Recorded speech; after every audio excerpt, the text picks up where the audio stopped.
ఢిల్లీ కేంద్రంగా వైఎస్ జగన్మోహన్ రెడ్డి చేపట్టినటువంటి ధర్నాలో పాల్గొన్నటువంటి ఇండియా కూటమికి చెందిన ఒక కీలకమైనటువంటి నేత త్వరలో ఇండియా కూటమిని వీడి ఎన్డీఏ కూటమిలోకి ఎంట్రీ ఇవ్వబోతున్నారు. ఆ రకంగా చంద్రబాబు గారు చక్రం తిప్పబోతున్నారు. చంద్రబాబు గారి హామీ మేరకే ఆ నేత ఇండియా కూటమిని వీడి ఎన్డీఏ కూటమిలోకి రాబోతున్నారు అనేటువంటి వార్తలు ఇప్పుడు జాతీయ మీడియాలో చక్కర్లు కొడుతున్నటువంటి నేపథ్యంలో ఇంతకీ ఆ కీలకమైనటువంటి నేత ఎవరు, ఆయన ఇండియా కూటమిని ఎందుకు వీడాలనుకుంటున్నారు, ఎందుకు ఎన్డీఏ కూటమిలోకి రాబోతున్నారు అనే దాని మీద మనం విశ్లేషణ చేసుకునేటువంటి ప్రయత్నం చేద్దాం. ప్రస్తుతం మనతో పాటు ఉన్నారు ప్రముఖ రాజకీయ విశ్లేషకులు కిలారు నాగార్జున గారు. సార్తో మాట్లాడదాం. సార్ నమస్తే అండి. నమస్తే సార్, జగన్మోహన్ రెడ్డి చేపట్టినటువంటి ధర్నాలో పాల్గొన్న ఇండియా కూటమికి చెందిన ఒక కీలకమైనటువంటి నేత, ఆయన త్వరలో ఇండియా కూటమిని వీడి ఎన్డీఏ కూటమిలో చేరబోతున్నారు అనేటువంటి ప్రచారం అయితే ఊపందుకుంది.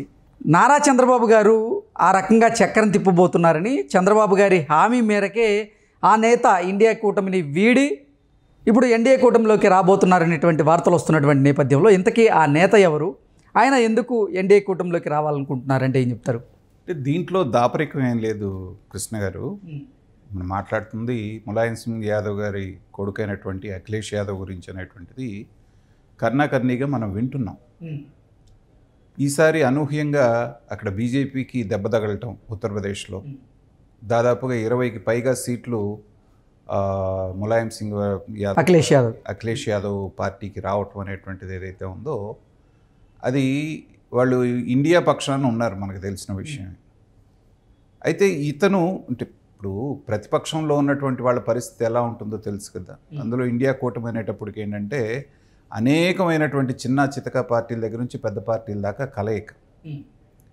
5 సంవత్సరాల పాటు అధికారానికి దూరంగా ఉండి వాళ్ళకి సంబంధించింది ఏమీ సాధించుకోలేనటువంటి పరిస్థితిలో చేతులు ముడుచుకొని కూర్చోవటం అనేటువంటిది ఏ రాజకీయ నాయకుడికి అది ఇష్టం ఉండదు.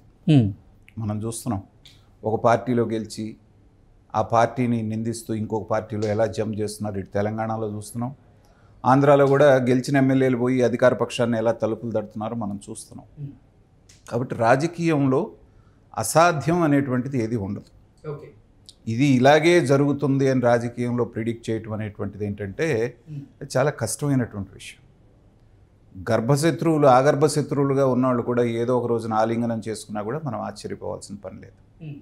అయితే ఇక్కడ మీరు అన్న దాంట్లో చిన్న కాంట్రడిక్షన్ ఎక్కడ వస్తుంది అంటే, దీనికి చంద్రబాబు నాయుడు గారు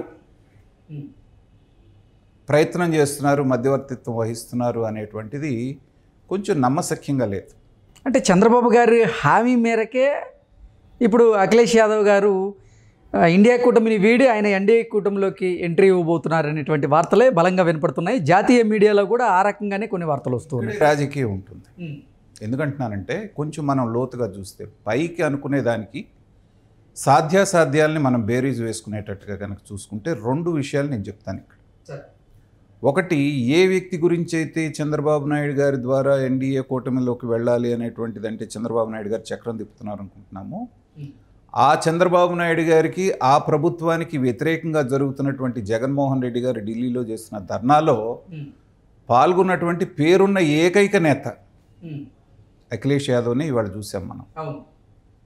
చూస్తూ చంద్రబాబు నాయుడు గారి పేరైతే ఎత్తలేదు, కానీ రాష్ట్ర ప్రభుత్వంలో జరుగుతున్నటువంటి హింసాత్మక సంఘటనల్ని ఖండిస్తూ ఈ విషయంలో జగన్మోహన్ రెడ్డి గారికి మేము అండగా ఉంటామని కూడా చెప్పడం జరిగింది. ఇది ఆయన వైపు నుంచి. సో అలా చెప్పినటువంటి వ్యక్తి వెంటనే ఎన్డీఏలోకి వచ్చేసి దానికి చంద్రబాబు నాయుడు గారి మధ్యవర్తిత్వం వహిస్తున్నటువంటి సిచ్యువేషన్ ఏదన్నా నిజంగా ఉండుంటే ఇవాళ మన మీద ఆధారపడాల్సినటువంటి పరిస్థితి బీజేపీకి వచ్చింది భగవంతుడి దయ వల్ల. కాబట్టే ఫస్ట్ ట్రిప్లో వెళ్ళగానే వరాల జల్లు కురిపించి చంద్రబాబు నాయుడు గారు తెలుగుదేశం ప్రభుత్వం మీద, ఎందుకంటే కూటమిలో వాళ్ళు కూడా ఉన్నారు కాబట్టి Vijayawada Amaravati outer ring road మిగతా ప్రాజెక్టులన్నీ శాంక్షన్ చేసి ఒక 60-70 వేల కోట్ల రూపాయలు బీపీసీఎల్ ప్రాజెక్ట్ని శాంక్షన్ చేసి వస్తుందనేటువంటిది. అలాగే నిన్న బడ్జెట్లో చూసాం, వరాల జల్లు కురిపించారు. అఫ్కోర్స్ అవన్నీ కూడా మనకి చట్టబద్ధంగా న్యాయబద్ధంగా ఎప్పుడో 10 సంవత్సరాల నుంచి పెండింగ్ ఉన్న విషయాలే అయినప్పటికీ ఇప్పటికి అది కార్యరూపం దాలుస్తున్నందుకు అందరూ సంతోషిస్తున్నాం. అసలు బ్రహ్మాండంగా పొగిడేస్తున్నారు, వాళ్ళు ఇచ్చారని వీళ్ళు తీసుకున్నారని. కానీ ఇది ఎప్పుడో జరగాల్సినటువంటి 10 సంవత్సరాల క్రితమే జరగాల్సింది. అనేక కారణాల మూలన ఆ టైంలో జరగలేదు, జగన్మోహన్ రెడ్డి గారి టైంలో జరగలేదు, ఇప్పుడు జరిగేటువంటి టైం వచ్చింది కాబట్టి సంతోషం. కానీ ఇది ఎందుకు జరిగింది? చంద్రబాబు నాయుడు గారి అవసరం, అక్కడ చంద్రబాబు నాయుడు గారు లేకపోతే కేంద్రంలో ఉన్న ప్రభుత్వం అనేటువంటిది ఇబ్బందిలో పడుతుంది కాబట్టే ఈ ఇంపార్టెన్స్ వస్తుంది. రేపొద్దున అఖిలేష్ యాదవ్ గారు వెళ్ళి చేరి ఆయనకున్నటువంటి 20 మంది పైన ఉన్నటువంటి ఎంపీల మద్దతు కూడా బీజేపీకిను ఎన్డీఏ ప్రభుత్వానికి లభించింది అనుకోండి, చంద్రబాబు నాయుడు గారికి ఇంత ఇంపార్టెన్స్ ఉంటుందా? ఓకే, కాయిన్కి other side of the coin కూడా మనం ఆలోచించాలి కదా. చూసి చూసి తనకున్నటువంటి ప్రాధాన్యతని తగ్గి, ఎందుకంటే అక్కడ ఉంది బీజేపీ గవర్నమెంట్. బీజేపీ వాళ్ళకి ఎవరి మీద ప్రేమ ఉండదు, ఎవరి మీద ద్వేషం ఉండదు. అవకాశం మాత్రమే వాళ్ళు, అవకాశం అనేటువంటి దాన్నే వాళ్ళు నమ్ముతారు. ఇవాళ ఇతను ఈ వ్యక్తితో మనకి అవసరం ఉంది అనుకుంటే నెత్తిన పెట్టుకుంటారు. అంటే అఖిలేష్ యాదవ్ గారు జగన్మోహన్ రెడ్డి చేపట్టినటువంటి ధర్నాకి మద్దతు తెలిపిన తరువాతే చంద్రబాబు గారు ఒక వ్యూహాన్ని రచించారని, అందులో భాగంగానే ఆయన్ని ఎన్డీఏలోకి తీసుకొచ్చేటువంటి ప్రయత్నాలు చేస్తున్నారు అనేటువంటి వార్తలు కూడా వస్తూ ఉన్నాయి సార్. అంటే వార్తలు వస్తుంటాయి, రకరకాల స్పెక్యులేషన్స్ వస్తాయి, కానీ కామన్ సెన్స్తో ఆలోచిస్తే ఇప్పుడు నేను చెప్తున్నాను ఈ విశ్లేషణ, దీంట్లో ఫ్యాక్ట్ ఉన్నట్టుందా లేదంటుందా? ఫ్యాక్ట్ ఉన్నట్టుంది ఖచ్చితంగా. ఇవాళ అటు నితీష్ కుమారు, ఇటు చంద్రబాబు నాయుడు గారు అనేటువంటి రెండు ఊతకర్రల మీద ఎన్డీఏ గవర్నమెంట్ నడుస్తున్నప్పుడు వాళ్ళ ప్రాధాన్యతను వాళ్ళు తగ్గించుకొని ఇంకో 4 పార్టీలను తీసుకొచ్చి కలిపి వీళ్ళతో అవసరం లేకుండా చేసుకుంటారా? అందులో చంద్రబాబు నాయుడు గారు లాంటి తలపండినటువంటి రాజకీయ నాయకుడు ఏంటంటే ఇవాళ అక్కడికి వెళ్ళారు కాబట్టి, ఇదేదో జరుగుతుంది కాబట్టి ఇలా జరిగే అవకాశం, ఇప్పుడు వీళ్ళిద్దరే కాకుండా కొంతమంది ఇండిపెండెంట్లుగా గెలిచిన వాళ్ళు కూడా వచ్చి దాంట్లో జాయిన్ అయ్యారు ఎన్డీఏలో. వాళ్ళు రావడంతో సంఖ్యాబలం 300 దాటింది, లేకపోతే 294, 96 లోపలే ఉంది. సో అలాగా కలిసి వచ్చేటువంటి వాళ్ళని వాళ్ళే తీసుకుంటారు. కానీ ఇలాగ అందులో మీకు ఉత్తరప్రదేశ్లో రాజకీయం వేరుగా ఉంటుంది. అక్కడ ఉన్నది యోగి ఆదిత్యనాథ్.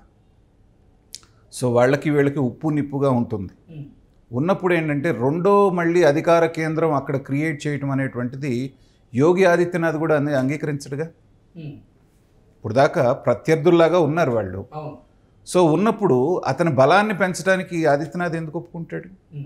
అధికార పార్టీలోకి ఆహ్వానించి ఇలాగ అనేక రకమైన క్యాలిక్యులేషన్లు ఉంటాయి. కాబట్టి నాకున్న అవగాహన ప్రకారం ఇప్పుడున్నటువంటి పరిస్థితులను చూస్తున్నటువంటి పరిస్థితుల ప్రకారంగా ఏంటంటే అతను ఏమన్నా ఉత్సాహపడతా ఉండొచ్చు.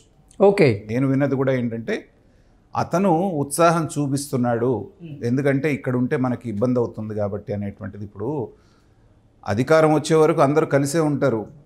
ఇప్పుడు ఇండియా కూటమికి వస్తుంది అనుకున్నారు, రాలేనప్పుడు ఏంటంటే ఎవరి దారి వాడు చూసుకోవాలనేటువంటి ఆలోచనలో ఉంటారు. దానిలో భాగంగా అఖిలేష్ యాదవ్ ఏమన్నా ఉత్సాహపడుతున్నాడేమో కానీ ఇటువైపు నుంచి ఉందనేది అయితే నేను అనుకోవటం లేదు. Okay sir, thank you so much.